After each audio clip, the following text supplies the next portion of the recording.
जय श्री कृष्ण साथियों। कुंभ मेला केवल एक धार्मिक आयोजन नहीं है, बल्कि सनातन धर्म की गहराई और विविधता का संगम है। यहाँ साधु संतों के विभिन्न अखाड़ों का भव्य मिलन होता है।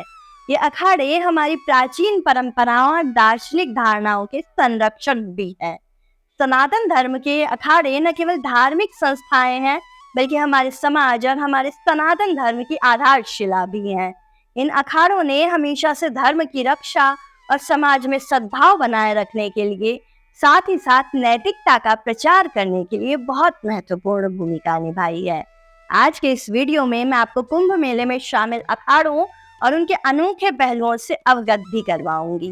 तो आइए शुरुआत करते हैं इस अनोखी यात्रा की, जो आपको घर बैठे बैठे दिखा देगी कुंभ में कौन कौन से अखाड़े शामिल होते हैं और क्या हैं उनकी परंपराएं।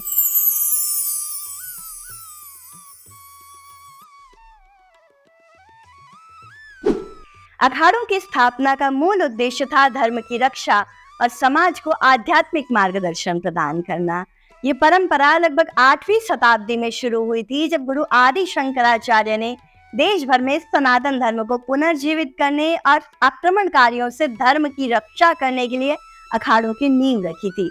आदि गुरु शंकराचार्य कौन थे, क्यों सनातन धर्म कभी भी उनके उपकारों से उड़ीन नहीं हो सकता, इस बारे में मैंने विस्तार से एक वीडियो किया है। वीडियो की लिंक डिस्क्रिप्शन बॉक्स में आपको मिल जाएगी, आई बटन आप देख लें।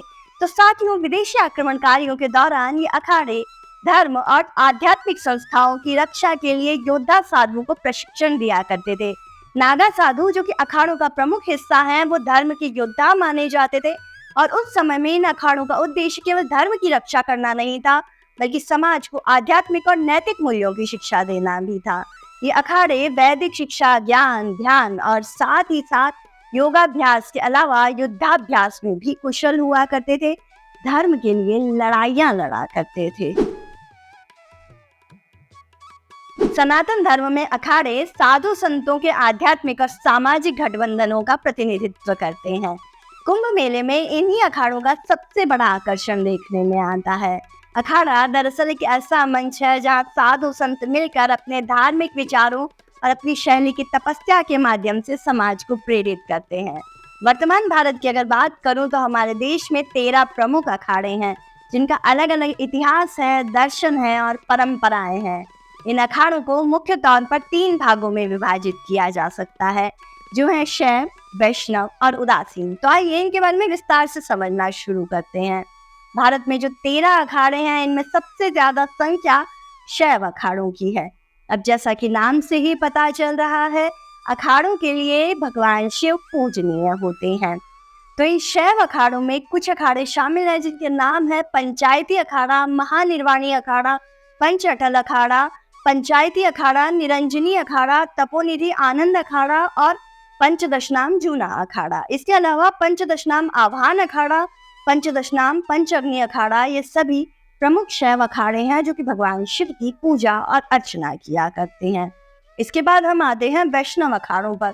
तो वैष्णव अखाड़े के अनुयायी भगवान विष्णु को मानते हैं और इनमें प्रमुख है दिगंबर अनी अखाड़ा, निर्वाण अनी अखाड़ा, पंच निर्मोही अनी अखाड़ा आदि आदि। तो ये सभी अखाड़े भगवान विष्णु की प्रार्थना करते हैं, भगवान विष्णु के विभिन्न रूपों का ये ध्यान किया करते हैं। और इसके बाद नाम आता है उदासीन अखाड़े का। उदासीन अखाड़े किसी एक देवता की पूजा करने के बजाय आध्यात्मिक चिंतन और योग पर ध्यान केंद्रित करते हैं। ये अखाड़े प्रकृति के उपासक होते हैं, प्रकृति की पूजा किया करते हैं। और इनमें सबसे बड़े नाम की अगर मैं बात करूं तो पंचायती बड़ा उदासीन अखाड़ा, पंचायती अखाड़ा नया उदासीन और निर्मल पंचायती अखाड़ा इनमें प्रमुख नाम है। इसके अलावा साथियों, अब किन्नर अखाड़ा भी इन अखाड़ों के दौर में शामिल हो चुका है और इसलिए अब अखाड़ों की कुल संख्या 13 नहीं बल्कि 14 बताई जाती है। आपको जानकर ये बहुत हैरानी होगी कि अखाड़ों के बीच अच्छी खासी प्रतिस्पर्धा भी देखने को मिलती है। कुंभ में तो स्नान के लिए, कई बार जगह पाने के लिए और कई बार तंबू तानने के लिए अखाड़े आपस में उलझ जाते हैं। हालांकि अखाड़ों के बीच के विवाद को निपटाने के लिए एक अखाड़ा परिषद भी होती है और संत समाज के ही लोग इस अखाड़ा परिषद को चलाते हैं, इसका संचालन करते हैं। इन अखाड़ों की अगर बात करूं तो हर अखाड़ा अपने विशेष नियमों और अपने दर्शन का पालन करता है। ये अखाड़े सनातन धर्म की विविधता को दर्शाते हैं, जहां भक्ति, ज्ञान और कर्म का एक अनूठा संगम देखने को मिलता है। कुंभ मेले का सबसे आकर्षक और रहस्यमय पहलू है नागा साधु। ये साधु कठिन तपस्या और संसार से पूर्ण विरक्ति का जीवन जीते हैं।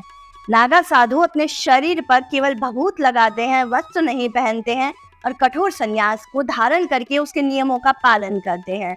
अमूमन नागा साधु भगवान शिव के उपासक होते हैं और सांसारिक बंधनों से पूरी तरीके से मुक्त रहते हैं। उनका जीवन आत्मशुद्धि और साधना का प्रतीक होता है। उनका जीवन दर्शन शिव के गुणों को अपनाने पर आधारित होता है, जो कि मुख्य तौर पर वैराग्य, त्याग और तप पर केंद्रित होता है। नागा साधु मानते हैं कि शरीर नश्वर है और आत्मा अमर है, इसलिए वे अपने शरीर को सांसारिक सुख सुविधाओं से दूर रखकर आत्मा की शुद्धि के लिए निरंतर साधना करते हैं।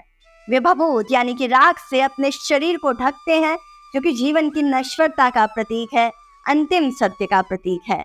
नागा साधु का जीवन प्रकृति के साथ जुड़ा हुआ होता है। वे कठिन वातावरण में भी ध्यान और योग का अभ्यास करते हैं, साथ ही साथ हथियारों का उपयोग करते हैं। नागा साधुओं के पास आपको अक्सर त्रिशूल, तलवार और गदा देखने को मिल जाएगी, जो उनके रक्षक स्वरूप को दर्शाती है। कुंभ मेले में ये साधु अखाड़ों का प्रतिनिधित्व करते हैं और शोभा यात्रा में सबसे आगे रहते हैं। नागा साधु बनने की प्रक्रिया की अगर बात करूं तो यह बहुत जटिल और कठोर होती है। एक व्यक्ति को नागा साधु बनने के लिए सबसे पहले अपने गुरु की शरण में जाना पड़ता है। दीक्षा की प्रक्रिया के दौरान नागा साधु बनने के लिए सांसारिक बंधनों से पूर्णतः मुक्त होना पड़ता है। संपत्ति, परिवार और यहाँ तक कि अपने नाम को भी छोड़ देना होता है, और इस प्रक्रिया में महीनों से लेकर कई वर्षों तक गुजर जाते हैं। दीक्षा के दौरान एक साधु को अग्नि, जल और देवताओं के समक्ष व्रत लेना पड़ता है। वे ब्रह्मचर्य, सत्य और त्याग का पालन करने का वचन देते हैं। दीक्षा पूरी करने के बाद एक नागा साधु के रूप में उन्हें अपनी नई पहचान मिलती है। नागा साधु बनने के बाद भी साधक को कठोर तप और संयमित जीवन जीना पड़ता है। वे जंगलों, पहाड़ों और एकांत में रहकर ध्यान और साधना करते हैं। कुंभ मेले की शुरुआत अखाड़ों की भव्य शोभा यात्रा से होती है, जिसे पहला शाही स्नान कहा जाता है। अखाड़ों की शोभा यात्रा का दृश्य अत्यंत भव्य होता है। इसमें साधु संत अपने झंडों और प्रतीकों के साथ अपने अपने रथों पर सवार होते हैं। इस शोभा यात्रा में हर अखाड़ा अपने संतों और नागा साधुओं के साथ हिस्सा लेता है। यह आयोजन अखाड़ों की शक्ति और उनकी प्रतिष्ठा का प्रतीक होता है।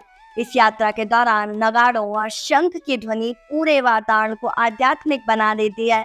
वहां मौजूद लोग अपने जीवन में कुछ ऐसा अनुभव करते हैं जिसे शब्दों में उकेर पाना साथियों बिल्कुल भी संभव नहीं है। इस दौरान होने वाली सारी की सारी ध्वनियां श्रद्धालुओं को अखाड़ों की शक्ति और उनकी दिव्यता का एहसास करवाती है। दरअसल शाही स्नान का महत्व केवल धार्मिक नहीं है, बल्कि सांस्कृतिक भी है। यह आयोजन हमारे इतिहास और सनातन धर्म की विभिन्न परंपराओं को अपने आप में सुव्यवस्थित तरीके से जीवंत रखता है। अखाड़े न केवल आध्यात्मिकता का प्रचार करते हैं साथियों, बल्कि धर्म और समाज के बीच एक सेतु का काम भी करते हैं। वे समाज को धर्म, योग और संयम का महत्व सिखाते हैं। अखाड़े न केवल हमारे धर्म के रक्षक हैं, बल्कि समाज में नैतिक गुणों को स्थापित करने में आने प्रमुख स्तंभ भी हैं।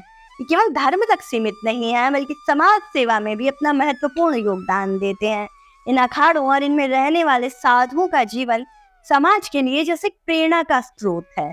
अखाड़े वैदिक ग्रंथों, ध्यान और योग की शिक्षा देते हैं, और साथ ही वैदिक परंपराओं और संस्कारों को सदैव जीवित रखने का प्रयास करते हैं।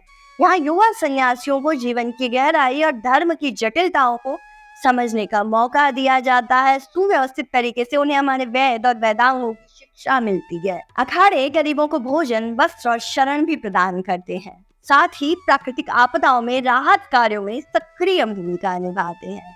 कुंभ मेलों में अखाड़ों की उपस्थिति सनातन धर्म की विविधता और गहराई को बहुत अच्छे से दर्शाती है।